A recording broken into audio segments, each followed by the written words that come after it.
Hello and welcome, मैं हूं मेघा और आप देख रहे हैं बॉलीवुड का hottest news show planet Bollywood news. हम एक बार फिर हाजिर है बॉलीवुड की latest news and hot gossip लेकर। So let's begin with today's headlines.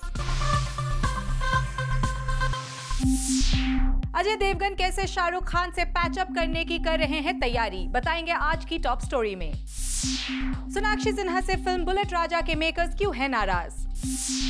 Film Haider को लेकर चल रही कंट्रोवर्सी के बारे में फिल्म के लीड एक्टर शाहिद कपूर को क्यों कुछ नहीं है पता। सलमान खान के खिलाफ गे राइट्स एक्टिविस्ट क्यों उतरे सड़कों पर। बॉलीवुड का कौन सा डायरेक्टर बना highest ever paid director. Big B अपने किस प्रोजेक्ट के लिए डबल अवतार में आने की कर रहे हैं तैयारी। मिलन लूथरिया ने आरुषि मर्डर केस पर बेस्ड अपनी फिल्म को क्यों किया कुछ समय के लिए पोस्टपोन। और दिखाएंगे बुलेट राजा सैफ अली खान का exclusive interview. Planet Bollywood news की शुरुआत आज की ज़ुम्बास्टिक न्यूज से। फिल्म सन ऑफ सरदार और जब तक है जान की बॉक्स ऑफिस क्लैश का असर शाहरुख खान और काजोल के रिश्ते पर भी पड़ा था, लेकिन अब ये दोनों स्टार्स एक दूसरे के बीच की प्रॉब्लम्स को भुलाकर फिर से एक शो में एक साथ आने की कर रहे हैं तैयारी। कौन सा है ये show, find out in our top story.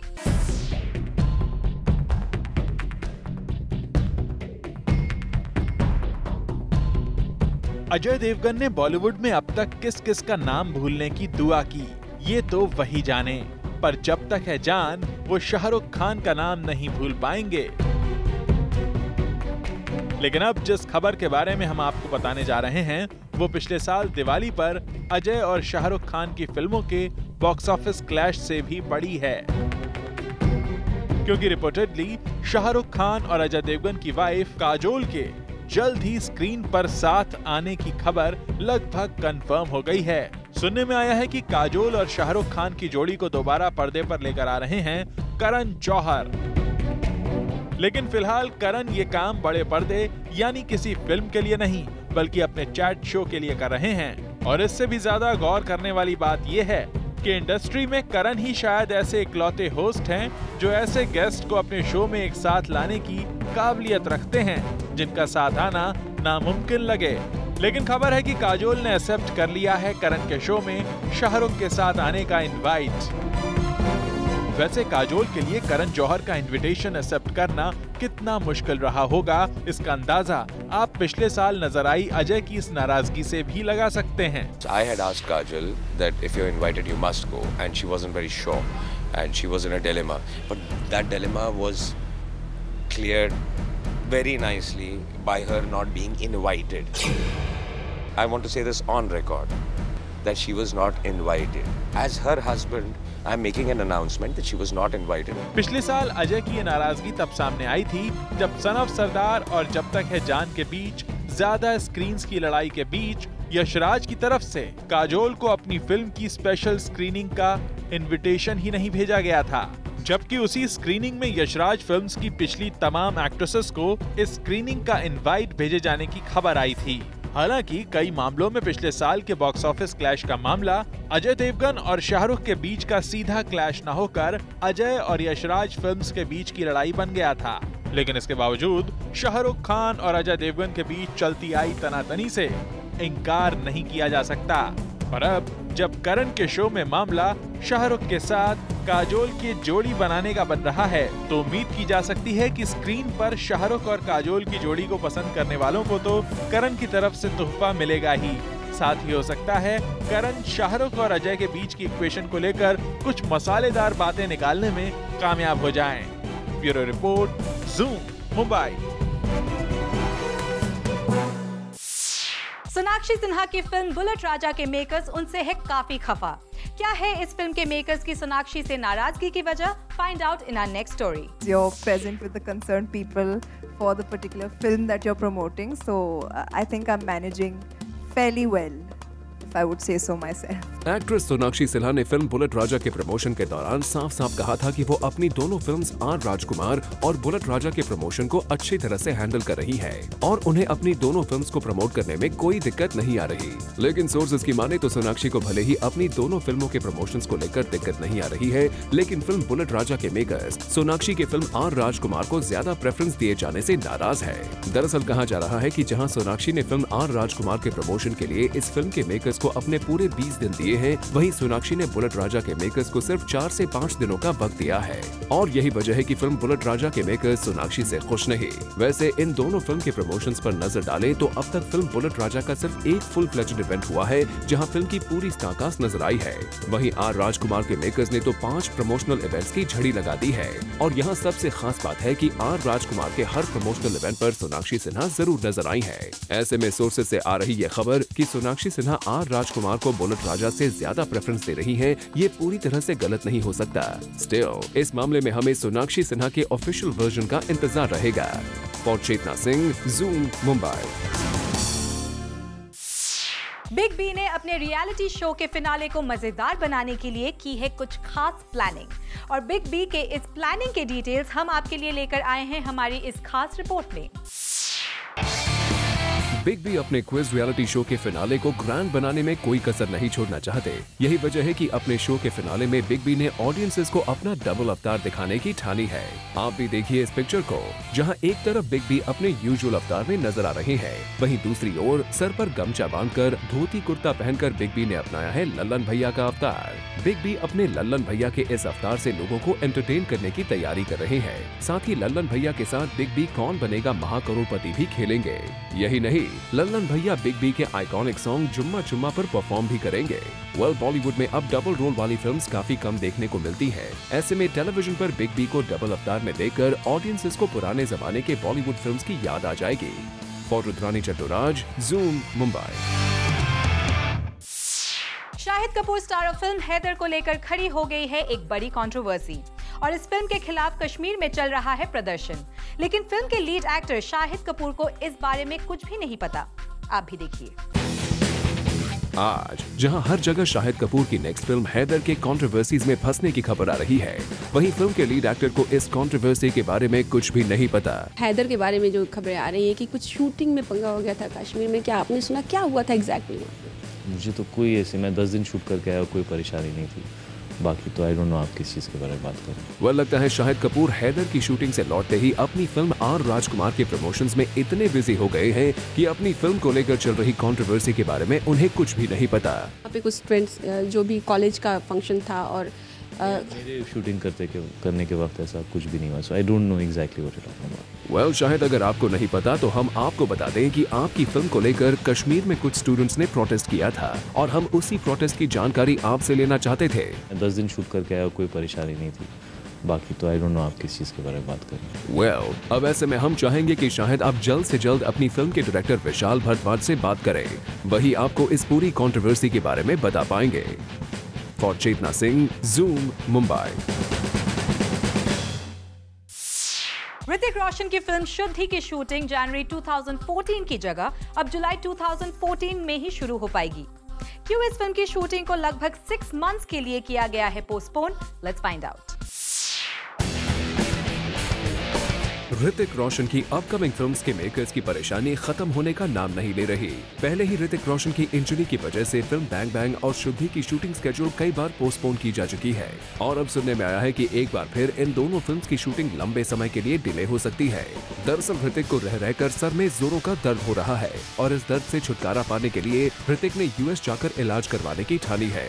Sources की माने तो इसी वजह से दिसंबर महीने में शुरू होने जा रही फिल्म शुद्धि की शूटिंग को नेक्स्ट ईयर जुलाई तक के लिए पोस्टपोन कर दिया गया है। फिल्म बैंग बैंग के सेट पर हुई हेड इंजरी के बाद ऋतिक कई बार कह चुके हैं कि वो अब इस इंजरी से रिकवर कर चुके हैं, लेकिन ऋतिक के क्लोज फ्रेंड्स की माने तो रह रहकर अभी भी ऋतिक की हेड इंजरी उन्हें परेशान करती है, और यही वजह है कि फैमिली मेंबर्स और फ्रेंड्स की सलाह पर ऋतिक ने यूएस जाकर अपना इलाज करवाने का फैसला किया है। वैसे ऋतिक की इस इंजरी की वजह से अब तक सबसे ज्यादा फिल्म बैंग बैंग के मेकर्स को नुकसान उठाना पड़ा है। ऐसे में देखने वाली बात होगी कि क्या फिल्म बैंग बैंग के मेकर्स 2 अक्टूबर की रिलीज डेट के अपने टारगेट को अचीव कर पाते हैं या फिर नहीं। For Elika Srivastava, zoom, Mumbai. Salman Khan के खिलाफ रिसेंटली कुछ गे राइट्स एक्टिविस्ट ने जमकर किया प्रदर्शन, और सलमान खान से इन एक्टिविस्ट ने की है माफी की डिमांड। क्या है ये पूरा मामला? Let's find out. Salman Khan के रियलिटी शो को लेकर खड़ी हो गई है एक बड़ी कंट्रोवर्सी, लेकिन इस बार कंट्रोवर्सी की वजह उनके शो में दिखाए जाने वाला कंटेंट नहीं बना है, बल्कि इस कंट्रोवर्सी की वजह खुद सलमान खान बन गए हैं। दरअसल सलमान खान पर कुछ गे एक्टिविस्ट ने आरोप लगाया है कि वो एक खास कंटेस्टेंट का शो में बहुत ज्यादा मजाक बनाते हैं और सलमान खान का ये बिहेवियर उन्हें बिल्कुल एक्सेप्टेबल नहीं है। गे एक्टिविस्ट का कहना है कि जब सलमान खान जैसा बड़ा स्टार गे कम्युनिटी के सदस्यों के साथ ऐसा बर्ताव करेगा तो ऐसे में आम जनता भी उनसे इसी तरह की इंस्पिरेशन लेंगे। गे कम्युनिटी के एक्टिविस्ट ने सलमान खान को इस पूरे मामले में माफी मांगने के लिए कहा है। इन एक्टिविस्ट की माने तो ऐसा पहली बार नहीं हुआ है जब सलमान ने इस तरह का बर्ताव दिखाया है और यही वजह है कि फाइनली सलमान खान के इस रिपीटेटिव बिहेवियर को देखते हुए उन्हें सड़कों पर उतरना पड़ा है। अब देखने वाली बात होगी कि इस पूरे मामले में सलमान खान का क्या रिएक्शन होता है। Bureau report, Zoom, Mumbai. Director Prabhu Deva बन गए हैं बॉलीवुड के हाईएस्ट पेड डायरेक्टर। किस फिल्म के लिए प्रभु को मिला है अब तक का सबसे बड़ा अमाउंट और किस डायरेक्टर को बीट करके प्रभु ने पाई है ये position? Find out in our next story. Bollywood में साजिद खान ने साल की शुरुआत में हाईएस्ट पेड डायरेक्टर का खिताब ले लिया था जब न्यूज ये आई थी कि साजिद खान को एक प्रोडक्शन हाउस ने 25 करोड़ ऑफर किए हैं फॉर अ फिल्म। पर लगता है साजिद खान को टक्कर देने आ गए हैं एक नए director and that's the action director Prabhu Deva. जी हाँ, सोर्सेज की माने तो एकता के प्रोडक्शन हाउस ने प्रभु देवा को काफी हाई अमाउंट ऑफर किया है फॉर देयर नेक्स्ट फिल्म। अब जब साजिद खान को 25 करोड़ ऑफर किए गए थे तो वी आर श्योर प्रभु देवा को उनसे भी ज्यादा ऑफर किए गए होंगे। प्रभु देवा ने वांटेड से अपनी बॉलीवुड फिल्म की शुरुआत की थी और उसके बाद राउडी राठौड़, रमैया बस्ता भैया और अब आर राजकुमार जैसी एक्शन ओरिएंटेड फिल्म्स बनाकर प्रभु देवा ने बॉलीवुड में खुद के लिए एक बिग पोजीशन जरूर ग्रैब कर ली है। प्रभु देवा ने हर फिल्म के साथ बॉक्स ऑफिस पर कमाल दिखाया है और इसीलिए अब एकता कपूर ने प्रभु देवा को एक अनहर्ड अमाउंट के लिए साइन कर लिया है। वैसे इस समय बालाजी को once upon a time in Mumbai Dobaara के डिबाकल से उभरने के लिए एक हिट की बेहद जरूरत है। तो क्या प्रभु देवा अपनी हिट स्ट्रीक बालाजी के साथ भी कायम रखेंगे? ये तो वक्त ही बताएगा। For Elika Srivastava, zoom, Mumbai. Film गोरी तेरे प्यार में के खराब बॉक्स ऑफिस परफॉर्मेंस के बावजूद करीना अभी भी अपनी इस फिल्म के सक्सेस के लिए कर रही है प्रे। आप भी देखिए कहां पहुंची करीना इस फिल्म की सक्सेस के लिए दुआ मांगने। करीना की फिल्म गोरी तेरे प्यार में भले ही बॉक्स ऑफिस के समुंदर में गोते खा रही हो, लेकिन इसकी नैया पार लगाने में करीना कोई कसर नहीं छोड़ रही है। करीना अब भी अपनी फिल्म के साथ चिंगम की तरह चिपक गई है और इसको हिट करवाने के लिए मन्नतें मांग रही है। Recently Bebo visited golden temple of Amritsar. अपनी रिसेंट रिलीज फिल्म के लिए मुराद मांगने करीना रब के घर जा पहुंची। करीना कपूर को यहाँ देखकर उनके फैंस का तांता लग गया। करीना की ये विजिट काफी सीक्रेटिव थी। बेबो ने गोरी तेरे प्यार में के लिए यहाँ दुआएं मांगी। बॉक्स ऑफिस पर फिल्म का हाल भले ही ठंडा हो, लेकिन इस फिल्म को अपने दिल के करीब मानने वाली करीना ने मुरादों की राह नहीं छोड़ी है। For Kunal Mandekar, Zoom, Mumbai. बॉलीवुड में आज लगभग हर एक एक्टर है फिटनेस फ्रीक, लेकिन इनमें से कौन है फिटेस्ट एक्टर? इसका जवाब ऑडियंसेस ने दिया है एक ऑनलाइन पोल में। आइए आपको भी दिखाते हैं किस एक्टर ने पाई है इस पोल में नंबर 1 की पोजीशन। बॉलीवुड में सलमान खान की बॉडी को सबसे बेस्ट माना जाता होगा, पर सलमान को इस बार टक्कर देने आ गए हैं बॉलीवुड के क्रिश ऋतिक रोशन, जिन्होंने रिसेंटली एक ऑनलाइन पोल पर बेस्ट एब्स का खिताब जीता। दरअसल इस ऑनलाइन पोल में सवाल था कि बॉलीवुड के किस स्टार के एब्स हैं सबसे बेस्ट, और इसमें Hrithik Roshan was the one who got more votes than anybody else. वहीं सलमान नंबर 2 की पोजीशन पर भी नजर नहीं आए, क्योंकि यहाँ जगह बना ली थी यंग ब्रैड विद्युत जामवाल ने। And then Salman was spotted on the 3rd position. वहीं सलमान को फॉलो करते हुए 4th पोजीशन पर नजर आए जॉन इब्राहिम एंड 5th पर Farhan Akhtar took the place. वैसे तीनों खान्स में से तो यहाँ सलमान ने बाजी मार ली, पर सलमान को यहाँ टक्कर ऋतिक रोशन ने जरूर दे दी by getting the best abs title. Bureau report, Zoom, Mumbai. Karan Johar के बाद अब यश राज फिल्म्स ने भी offbeat creative Hindi cinema को सपोर्ट करने का फैसला किया है। आप भी देखिए यश राज फिल्म्स किस ऑफ बीट हिंदी फिल्म को प्रमोट करने की कर रहे हैं तैयारी। बॉलीवुड में रोमांटिक और मसाला फिल्म्स को प्रोड्यूस करने वाले यश राज फिल्म्स ने फैसला किया है कि वो अब क्रिएटिव ऑफ बीट सिनेमा को भी सपोर्ट करेंगे। सोर्सेज की माने तो करू बहल की फिल्म तितली, जिसमें रणवीर शौरी नजर आने वाले हैं, इस फिल्म को आदित्य चोपड़ा, दिवाकर बैनर्जी के साथ मिलकर प्रोड्यूस कर रहे हैं। और इन दोनों फिल्म मेकर्स ने फैसला किया है कि इस फिल्म को अच्छी तरह से प्रमोट करने में वो कोई कसर नहीं छोड़ेंगे। साथ ही इस फिल्म को दुनिया के हर बड़े फिल्म फेस्टिवल के लिए भेजने का फैसला भी आदित्य और दिवाकर ने कर लिया है। बॉलीवुड में अब तक production houses offbeat cinema से दूरी बनाकर रखना ही बेहतर समझते थे, लेकिन अब सिनेरियो चेंज हो चुका है क्योंकि प्रोडक्शन हाउसेस को अब बॉक्स ऑफिस कलेक्शन के साथ क्रिटिकल अक्लेम भी चाहिए। वैसे आदित्य चोपड़ा से पहले करण जौहर ने भी कुछ समय पहले लंच बॉक्स जैसी फिल्म्स को को प्रोड्यूस किया था। ऐसे में अब इस बदलते ट्रेंड को देखते हुए कहा जा सकता है कि बॉलीवुड में भी अब ज्यादा से ज्यादा क्रिटिकली अक्लेम फिल्म्स बन पाएंगे। For Rudrani Chattoraj, zoom, Mumbai. 26/11 के टेररिस्ट अटैक की 5th एनिवर्सरी पर बॉलीवुड स्टार विवेक ओबरॉय पहुंचे इस अटैक में मारे गए लोगों को श्रद्धांजलि देने।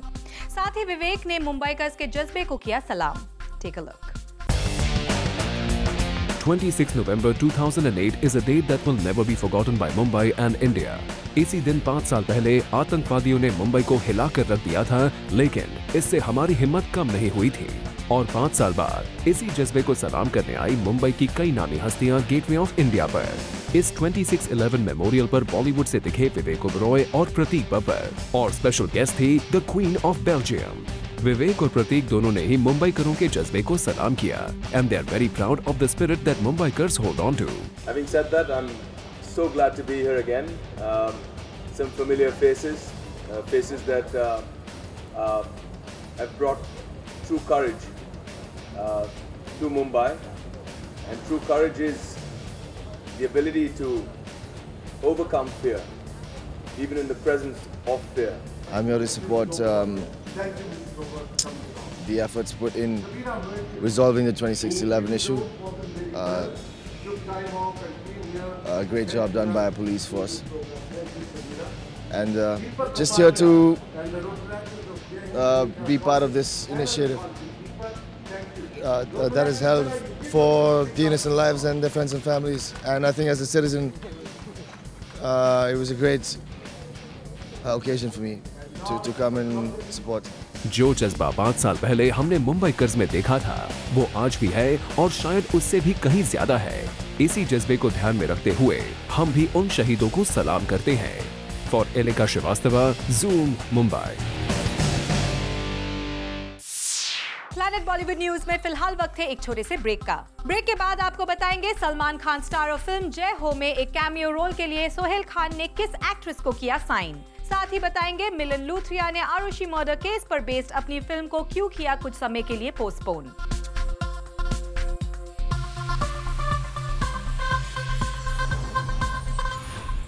बॉलीवुड से जुड़ी कोई भी न्यूज आपसे ना हो जाए मिस, इसीलिए बॉलीवुड की हर छोटी से लेकर बड़ी खबर हम आपके लिए रोज लेकर आएंगे हमारे खास सेगमेंट बिट्स एंड बाइट्स में। खबरों की माने तो आदित्य रॉय कपूर और Parineeti Chopra starrer film Daawat-e-Ishq dowry issue पर बेस्ड एक फिल्म होगी। इस फिल्म में जहां परिणीति चोपड़ा एक हैदराबाद बेस्ड गर्ल का रोल प्ले करेंगी, वहीं आदित्य रॉय कपूर एक लखनवी लड़के का रोल प्ले करेंगे। इस फिल्म को हबीब फैसल डायरेक्ट कर रहे हैं। Actress Genelia D'Souza Salman Khan starrer film जय हो में एक स्पेशल केमियो रोल करती हुई नजर आ सकती है। इस फिल्म के एक इम्पोर्टेंट केमियो रोल के लिए सोहेल खान को एक एक्ट्रेस की तलाश थी और सुनने में आया है कि अब इस केमियो रोल के लिए जेनेलिया का नाम फाइनलाइज कर लिया गया है। रिसेंटली खबर आई थी कि एक्ट्रेस दीपिका पादुकोण सुशांत सिंह राजपूत के ऑपोजिट फिल्म पानी में नजर आ सकती है, लेकिन अब इस फिल्म के डायरेक्टर शेखर कपूर ने कहा है कि उन्होंने दीपिका को फिल्म की लीड एक्ट्रेस के तौर पर साइन तो नहीं किया है, लेकिन हाँ, वो दीपिका को फिल्म में एक केमियो रोल के लिए जरूर साइन कर सकते हैं। खबरों की माने तो फिल्म वेलकम बैक में अमिताभ बच्चन की जगह डिम्पल कपाड़िया और नसीरुद्दीन शाह को इस फिल्म के मेकर्स ने साइन करने का फैसला किया है। इस फिल्म के लॉन्च इवेंट पर प्रोड्यूसर फिरोज नडियादवाला ने इस ओर इशारा किया था कि वो इस फिल्म में अमिताभ और रेखा को साइन कर सकते हैं। खबरों की माने तो फिल्म मेकर मिलन लूथरिया ने फैसला किया है कि वो फिलहाल आरुषि मर्डर केस पर बेस्ड अपनी फिल्म को नहीं बनाएंगे। दरअसल मिलन का कहना है कि इस केस में अभी काफी कुछ होना बाकी है। ऐसे में अगर उन्होंने पहले ही इस केस पर फिल्म बना दी तो रिलीज के वक्त ये फिल्म आउटडेटेड लग सकती है। Sachin Joshi Sunny Leone starrer film jackpot के एक सॉन्ग एग्जैक्टली को सेंसर बोर्ड ने क्लियर करने से इनकार कर दिया है, जिससे इस फिल्म के डायरेक्टर काफी नाराज हैं। उनका कहना है कि इस सॉन्ग के लिरिक्स को लेकर सेंसर बोर्ड ने आपत्ति जताई है, क्योंकि ये सॉन्ग कंट्री में हुए स्कैम्स की बातें करता है। लेकिन फिर भी फिल्म के एक्टर सचिन जोशी को भरोसा है कि टेलीविजन पर ना सही, लेकिन फिल्म के इस सॉन्ग को थिएटर्स में जरूर दिखाया जा सकेगा।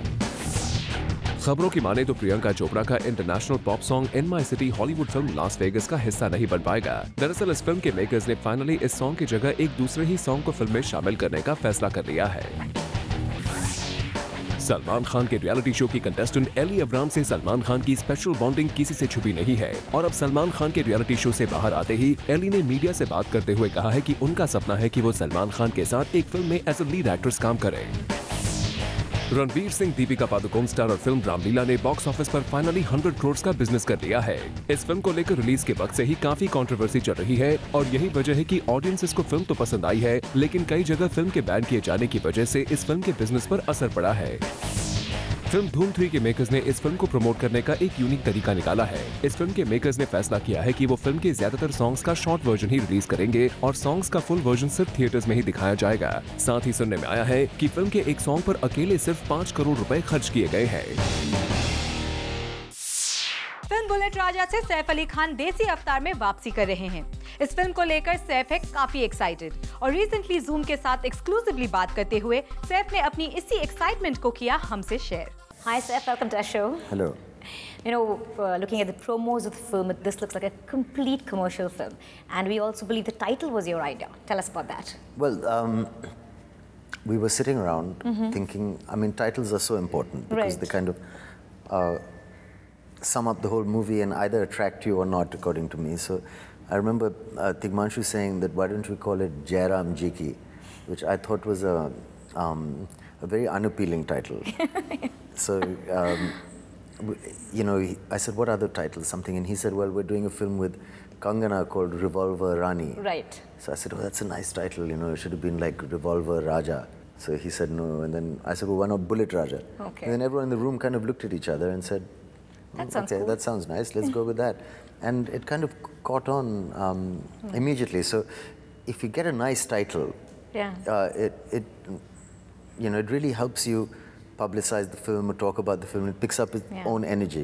Because it has the flavor of the movie itself, right? That's what you mean. Yeah, yes, no, but I'm saying rather than, you know, production number 3 or a film like this, or, you know, it's nice to, from the beginning of a film when it's planned, if you have a title, then and a nice title, it kind of publicizes itself constantly in a way. So it's a good thing. You know, when one thinks of Saif, you know, the things that come to mind is very soft, cool, urban. So when you're doing a role like this, does it take that much more effort like what you did with Omkara? This reminds us of that. So how much does it take for you to break away from the person you want to do something like that? Once you get used to the role, then it becomes easier. But initially, it is a little difficult to understand. I mean, it doesn't come to you naturally because the way you're standing is wrong and the way you're talking is probably wrong for the role. Because and Tishu would often tell me that do that again because that's a little Western, or don't use that mannerism because it's a little Western. So, but that's what made it fun. Yeah. Then finding a look for the character and the kind of clothes that he'd wear, and they're all pretty. So, I mean, in a way, that's the soul of acting, really, is to try and create a character that's attractive. And if it's nothing like you are, then all the more fun. But right, further away from what you are, really. Yeah. So Tigmanshu has been saying that this is like a tribute to the 1970s, and he's also said that this reminds him of the pairing of Amitabh Bachchan and Rekha Ji. You know, how much that remind you of it? you know, I mean, I think that's too much praise. And I mean, if he means that he really likes us, that's great. But I mean, because I think, you know, Mr. Bachchan and Rekha Ji are the sort of quintessential 70s film pair. I mean, like, you know, so I don't think we're worthy of that kind of praise. But well, that's being really modest. No, here, but we're not, because I mean, then I mean, Bullet Raja was Mr. Natwarlal. We you know, I don't know, something else. We hope to attract. Yeah, hope it gets there. Yeah, but like I say, that's a huge thing. So, what he means is that, you know, that he likes the two of us together, and it looks like a, because quite often, I think the relationship between the two characters, the girl and the guy, remind him of the kind of relationship between, you know, Mr. Bachchan, like a protector you're playing to the girl, and she's also kind of grounded and earthy and fun in a way. And as far as 70s cinema goes, I don't think it's that 70s. I mean, I don't know, if you say that if you're going out of your way, I mean, in a way, I mean, it's got these guns and the kind of treatment. Tell me, Saif, you know, how well do you think you're doing as a producer? We've made 5 films, 4 of which have kind of run. Yeah, and also interesting ones. Yeah, so we've got another 3 on. I think it's good fun. You know, it's also, it's peacefully creative. The last question I want to ask you, Saif, is that when most of the actors have taken to like a social media, like a Twitter or Facebook, to interact with their fans, promote their films, one doesn't see you do that at all. I love my fans. Because you guard your private space, like not so much. Obviously. I mean, it's probably a function of laziness, but I mean, I love my. I don't want to sound like an idiot saying I love my fans, but I'm really conscious of working hard for the audience. Right. Like if I'm giving a shot or something, I really want people to get their money's worth, because I want them to feel that their money is well invested in a ticket with a film with me. Right. That's what I'd like to aim for. So I have a lot of respect for my fans, but I also like my privacy a little bit. And I feel in this age, I mean, we're becoming more and more open to that. In nature. And yes, voyeuristic in nature, and that's fine. But also, when I read people's comments on the net, or when you hear about these guys, I mean, a lot of them are slightly negative. So I don't really want to get into it. I mean, I think there should be a certain amount of a distance between people. I mean, we don't really know each other. That wasn't the deal. The deal wasn't that we're going to sit in each other's bedrooms now. The deal was that I will do my best to work my ass off to make good films and try and give you entertainment. You buy the ticket, and then we all go our separate ways. Right. So you don't like the idea of stars and fans coming so close. I'm saying to each their own. Right. But I'm saying a lot of people I've seen on Twitter and seen on social media sometimes getting a little offended with the kind of stuff people write. Exactly. Because if you open yourself up to a one-on-one, you should be ready for some abuse. Absolutely. But I don't know if I want to be ready for abuse. I have enough going on. Thank you. Awesome, sir. It was a great chatting with you, and thank you so much for being on the show. Thank you. Aamir Khan अपने बेटे आजाद को अभी से acting और dancing की training दे रहे हैं। आप भी देखिए कैसे अभी से आमिर अपने बेटे आजाद को जूनियर मिस्टर परफेक्शनिस्ट बनाने की तैयारी कर रहे हैं। Amir Khan's son Azad now seems to be exploring new talents. Since wifey dearest Kiran Rao अपने काम में बिजी थी, तो husband Amir अपने little boy आजाद को धूम 3 के सेट्स पर ले गए। और जब यहाँ Amir tap dancing practice कर रहे थे, तब आजाद was keeping a close eye on his dad's steps. और dad के इन steps को देखकर son आजाद ने भी थोड़ा बहुत सीख लिया होगा। And after dancing, we got to capture Amir's picture with his son Azad on the sets of Dhoom 3. Well, अब जब dad इतने perfect हैं, तो उनका असर तो बेटे पर भी आएगा ही। For Rudrani Chaturaj, Zoom, Mumbai. Planet Bollywood news में फिलहाल वक्त है एक और छोटे से ब्रेक का, लेकिन आप कहीं मत जाइएगा क्योंकि ब्रेक के बाद भी बाकी है बहुत कुछ खास। So stay with us.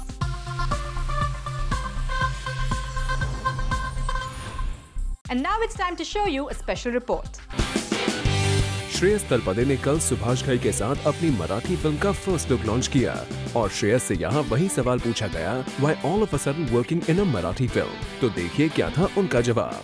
Both of us felt that our next film has to be a Marathi film, and it is something that I guess you just feel. There's you cannot put it into why or kaise or kyun. We just felt that we had to do a Marathi film. We were looking for scripts, and then when Sameer came over and Sameer narrated the script, it was very obvious that this has to be it. So yes, like to answer your question, I love my language. I love the industry that gave me so much and so great a foundation. वहीं श्रेयस की जब ये first Marathi film है, तो it will take a long process to promote the film full-fledged on a large scale to get the audience's attention. तो क्या श्रेयस ने अपने co-star शाहरुख से कुछ टिप्स ली हैं for promoting his film? As Shahrukh is good with setting a good value in the market. चलिए जानते हैं श्रेयस से।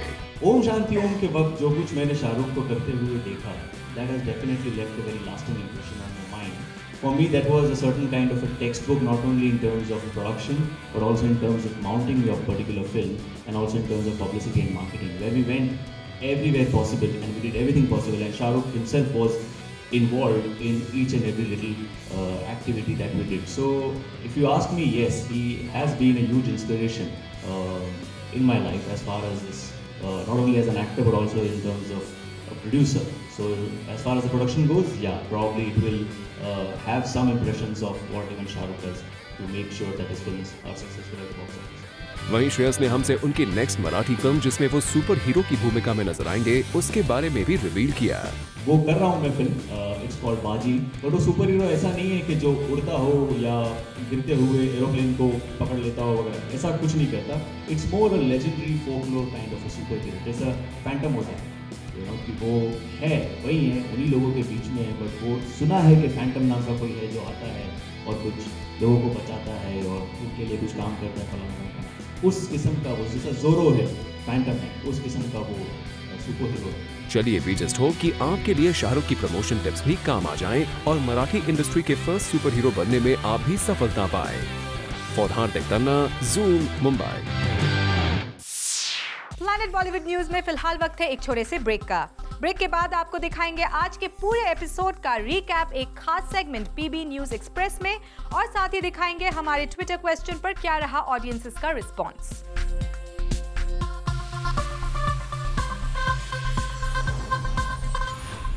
प्लैनेट बॉलीवुड न्यूज के जूमर्स जो अभी अभी हमारे साथ जुड़े हैं, उन्होंने आज का धमाकेदार एपिसोड मिस कर दिया है, लेकिन डोंट वरी, क्योंकि हम आपके लिए लेकर आए हैं आज के धमाकेदार एपिसोड का एक special recap segment. Take a look.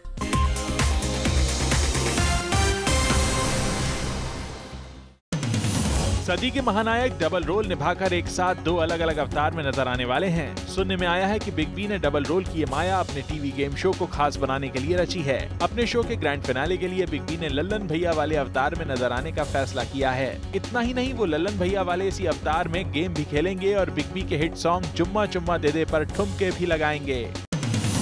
खबर है कि सनी लियोन और सचिन जोशी की अपकमिंग फिल्म जैकपॉट के एक सॉन्ग को सेंसर ने पास करने से मना कर दिया है। वहीं सेंसर बोर्ड की आपत्ति से नाराज जैकपॉट के मेकर्स का कहना है कि सेंसर इस गाने को सिर्फ इसीलिए पास नहीं कर रहा क्योंकि इस सॉन्ग में कई रीसेंट स्कैम्स का मजाक बनाया गया है। हालांकि सेंसर ने अभी सिर्फ टेलीविजन पर सॉन्ग को दिखाने की मंजूरी नहीं दी है, लेकिन जैकपॉट के मेकर्स को भरोसा है कि थिएटर में लोग ये गाना जरूर देख पाएंगे। 2008 में मुंबई पर हुए टेररिस्ट अटैक के 5 साल पूरे होने पर विवेक ओबेरॉय और प्रतीक बब्बर पहुंचे 26/11 मेमोरियल पर। उनके साथ यहां स्पेशल गेस्ट के तौर पर मौजूद थी क्वीन ऑफ बेल्जियम। इस मौके पर विवेक और प्रतीक ने हर एक मुंबईकर के जज्बे को सलाम किया और इस आतंकवादी हमले में जान गंवाने वालों के लिए प्रार्थना की। दीपिका पादुकोण और रणवीर सिंह स्टारर रामलीला ने फाइनली बॉक्स ऑफिस पर 100 करोड़ का मार्क छू लिया है। हालांकि रिलीज के पहले से ही रामलीला पर कई कंट्रोवर्सीज शुरू हो गई थीं। कुछ जगहों पर फिल्म के बैन किए जाने की भी खबरें आईं। पर अब फिल्म के 100 करोड़ की कमाई का रिकॉर्ड बनाने की खबरों के बाद संजय लीला भंसाली ने जरूर राहत की सांस ली होगी। धूम 3 के मेकर्स ने फिल्म प्रमोशन की एक यूनिक टेक्निक का सहारा लिया है। सुनने में आया है कि फिल्म के किसी भी सॉन्ग को लॉन्च करते वक्त सिर्फ सॉन्ग का शॉर्ट वर्जन ही दर्शकों के सामने लाया जाएगा। कंप्लीट सॉन्ग देखने के लिए ऑडियंसेस को फिल्म के थिएटर में आने का इंतजार करना होगा। दिल्ली में रिसेंटली सलमान खान के शो के खिलाफ जमकर प्रोटेस्ट हुआ। दरअसल LGBT राइट एक्टिविस्ट को सलमान का अपने शो में एक खास कम्युनिटी को निशाना बनाना पसंद नहीं आ रहा है। LGBT राइट एक्टिविस्ट का आरोप है कि सलमान अपने शो में कंटेस्टेंट्स का सेक्सुअली बायस्ड होकर मजाक बना रहे हैं। सुनने में आया है कि जहां सोनाक्षी सिन्हा ने आर राजकुमार के प्रमोशन के लिए 20 से भी ज्यादा दिन दिए हैं, वहीं उन्होंने सैफ अली खान स्टारर बुलेट राजा को प्रमोशन के लिए सिर्फ 4-5 दिन ही दिए हैं। इसीलिए जहां हर दूसरे दिन सोनाक्षी कहीं न कहीं आर राजकुमार का प्रमोशन करते नजर आ रही हैं, वहीं इस फ्राइडे को रिलीज हो रही बुलेट राजा को सोनाक्षी ने कंपैरेटिवली काफी कम प्रमोट किया है। ऋतिक रोशन की इंजरी की वजह से अपकमिंग फिल्म्स यानी शुद्धि और बैंग बैंग के मेकर्स की मुश्किलें एक बार फिर बढ़ सकती हैं, क्योंकि खबर आई है कि ब्रेन सर्जरी के बाद ऋतिक अब भी पूरी तरह फिट नहीं हैं। उन्हें रह रहकर सिर में दर्द की परेशानी हो रही है। इसीलिए ऋतिक ने फैसला किया है कि वो US जाकर पहले अच्छा ट्रीटमेंट लेंगे। इसी वजह से हो सकता है उनकी पहले भी कई बार अटक चुकी बैंग बैंग नेक्स्ट ईयर जुलाई से पहले दोबारा फ्लोर पर न जा पाए, और कुछ ऐसा ही शुद्धि के साथ भी हो सकता है। सुनने में आया है कि यशराज फिल्म्स अब मेन स्ट्रीम सिनेमा के साथ साथ ऑफ बीट फिल्म्स को भी सपोर्ट करने की तैयारी कर रहा है। Reportedly Ranvir Shorey starrer film Titli को दिवाकर बैनर्जी और आदित्य चोपड़ा मिलकर प्रोड्यूस कर रहे हैं।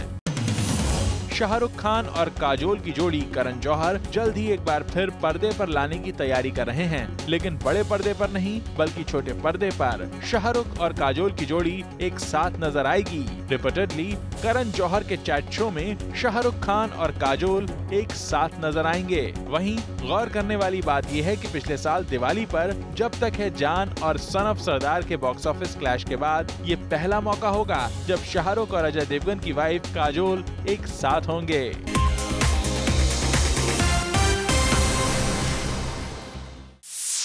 और अब वक्त है जानने का हमारे ट्विटर क्वेश्चन पर क्या है ऑडियंसेस का रिस्पॉन्स। आज की टॉप स्टोरी से रिलेटेड हमने ट्विटर फैन से पूछा ये सवाल, would you like to see Kajol SRK in a film together? आइए देखते हैं क्या रहा ट्विटर आर्टिस्ट का रिस्पॉन्स।